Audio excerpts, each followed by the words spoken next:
आज भगवान का मन हुआ है रास रचाने का। क्या रचाएंगे भगवान? रास।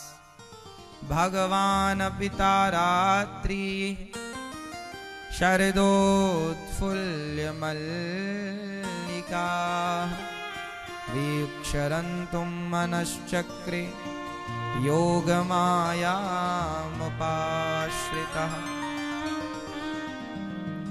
आज भगवान ने योग माया मतलब श्री राधा रानी का आश्रय लेकर आज भगवान शरद पूर्णिमा की रात्रि को आज भगवान रास रचाने का मन कर रहे हैं, मन बना रहे हैं। क्या रचाएंगे आज भगवान? रास की लीला। ये रास लीला बड़ी दिव्य लीला है। आज भगवान ने बांसुरी बजाई। निशम्य गीतम तदनंग वर्धनम ब्रजश्रियः कृष्ण गृहीत मानसा आजग्मुरन्योन्यमलक्षितोद्यमाः सयत्र कान्तो जवलोलकुण्डला।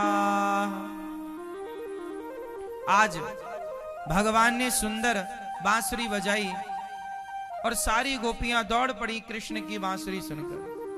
जहां थी गोपियां वहीं से कृष्ण की ओर दौड़ी। भगवान को पाने के लिए गोपियां सारे काम धाम छोड़ती हैं। दोहन्त्यो भी अयोकाश्चित दोहम हित्वा समुत्सुका। गाय दोहना छोड़कर गोपियां दौड़ पड़ी। जो सखी जिस काम में लगी थी, जो सखी जिस काम में व्यस्त थी, उस काम को वहीं स्थगित किया और दौड़ पड़ी श्री कृष्ण से मिलने के लिए। भगवान सबसे बड़ा काम क्या है? तुम कितने भी काम कर लो पर भगवान से प्रेम हो जाना ही सबसे बड़ा काम है। भैया सबसे बड़ा काम हो गया, भगवान के चरणों में अनुराग हो गया, प्रेम हो गया। और आपने बहुत बड़े बड़े काम किए पर प्रभु के चरणों में प्रेम नहीं हुआ तो सारे बड़े काम किस काम के? सबसे बड़ा काम है। लोग नहीं कहते बेटी का ब्याह हो गया मतलब बहुत बड़ा काम हो गया, घर बन गया मतलब बहुत बड़ा काम हो गया। हाँ या ना? बहुत बड़ा काम हो गया। उसी तरह भगवान मिल गए, भगवान में मन लग गया मतलब बहुत बड़ा काम हो गया। तो गोपियों ने सारे काम को छोटा माना है, भगवान से मिलने को बड़ा माना है। आप क्या मानते हो? बड़ा काम क्या है? हैं?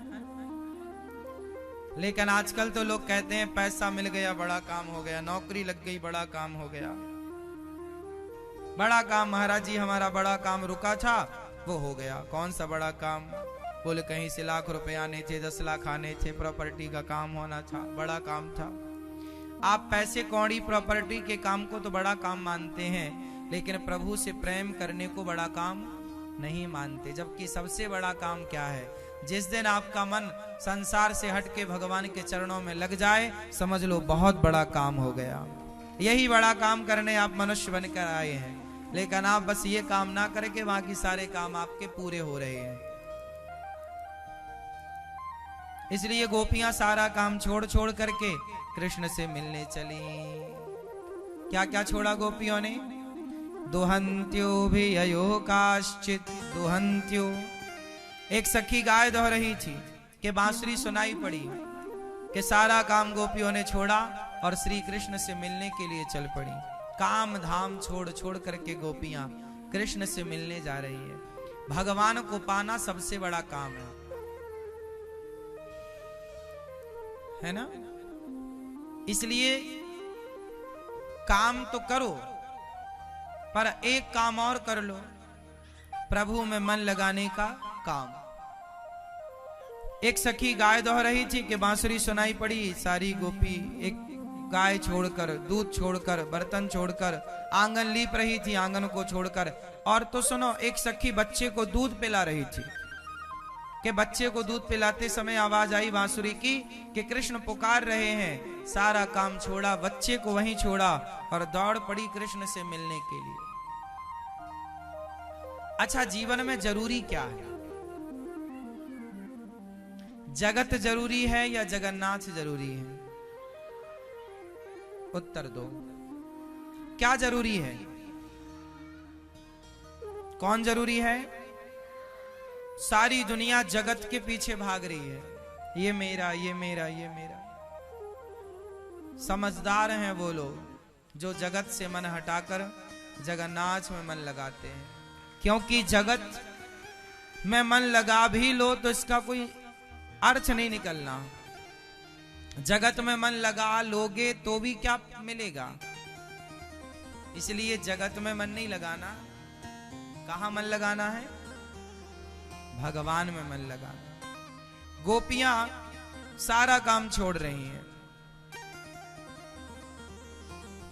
अच्छा ये बताओ, गोपियों ने अपने पति को छोड़ दिया, सास को, पुत्र को, दूध पीते बालक को छोड़ दिया और कृष्ण की ओर गोपियां चली गईं। अब बताओ गोपियों ने सही किया या गलत किया?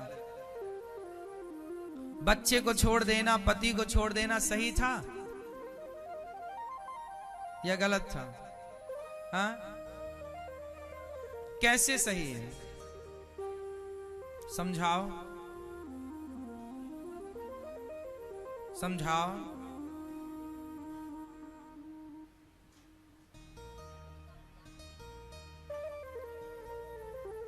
इसे ऐसे समझोगे कि आपने यदि रबड़ी खाई है और फिर रबड़ी खा के आप चाय पियो तो चाय मीठी लगेगी? रबड़ी के स्वाद के आगे चाय फीकी पड़ गई कि नहीं? हाँ या ना? अब आपको वो मीठी लगेगी ही नहीं चाय, क्योंकि आपने रबड़ी खा ली तो मुख में मिठास हो गई, अब चाय मीठी नहीं लग रही है। उसी तरह जैसे रबड़ी के आगे चाय फीकी है, उसी तरह भगवान के आगे ये संसार फीका है। संसार का कोई, संसार तो तब तक अच्छा लगता है जब तक रबड़ी नहीं मिल जाती। अच्छी चीज मिल जाए तो बेटा बेटी, परिवार, पति पत्नी। अच्छा ये बताओ, लक्ष्मण जी ने सब छोड़ दिया, अपनी माता को, अपने पिता को, अपनी पत्नी को, किसके लिए? जोर से छोड़ दिया ना, भगवान के लिए। अच्छा भरत जी ने अपनी मां को छोड़ दिया, कैकेयी को, सबको छोड़ दिया, अयोध्या को भी छोड़ दिया और नंदीग्राम में रहे। किसके लिए? जोर से। ये संसार छोड़ना तब अच्छा है जब प्रभु में मन लग जाए। और एक बात और यहां नोट कर लो कि भगवान में जिस दिन मन लग जाएगा उस दिन ये संसार छोड़ना नहीं पड़ेगा, अपने आप छूट जाएगा।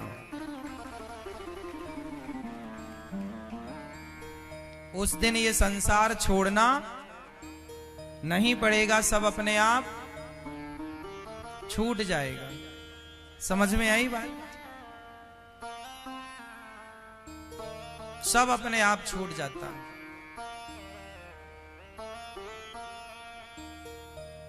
संसार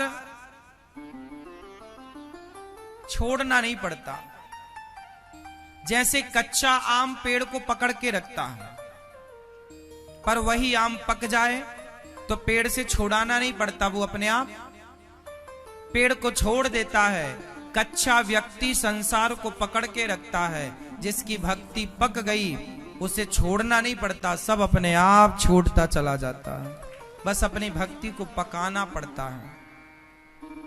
तो गोपियां कच्ची नहीं थी, गोपियां पकी थी।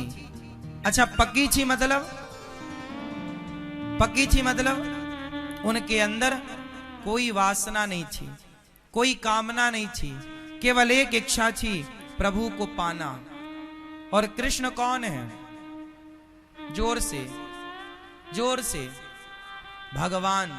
और गोपियां कौन है? गोपियां कौन है? गोपियां कौन है? भक्त। कृष्ण है भगवान, और गोपियां हैं भक्त। और रास क्या है? रास क्या है? रास का मतलब क्या है? रास का मतलब है मिलन। किसका मिलन? भक्त और भगवान के मिलन को रास कहते हैं। आज जो लोग रास का अर्थ गलत करते हैं उन्हें ये पता ही नहीं कि कृष्ण कौन है। कुछ लोग कृष्ण पर भी प्रश्न खड़े करते हैं। लोग कहते हैं कि कृष्ण ने रास रचाया। अरे तो भगवान ने तो गिरिराज जी भी उठाए ना एक उंगली से, तुम में हिम्मत है तुम भी उठा लो। भगवान आज पिक्चर के डायलॉग आप सुनते हैं, तुम करो तो रास लीला, हम करें तो कैरेक्टर ढीला। तो क्या कृष्ण की लीला कैरेक्टर ढीला की लीला है? नहीं। लेकिन पिक्चरों में यह बताया गया।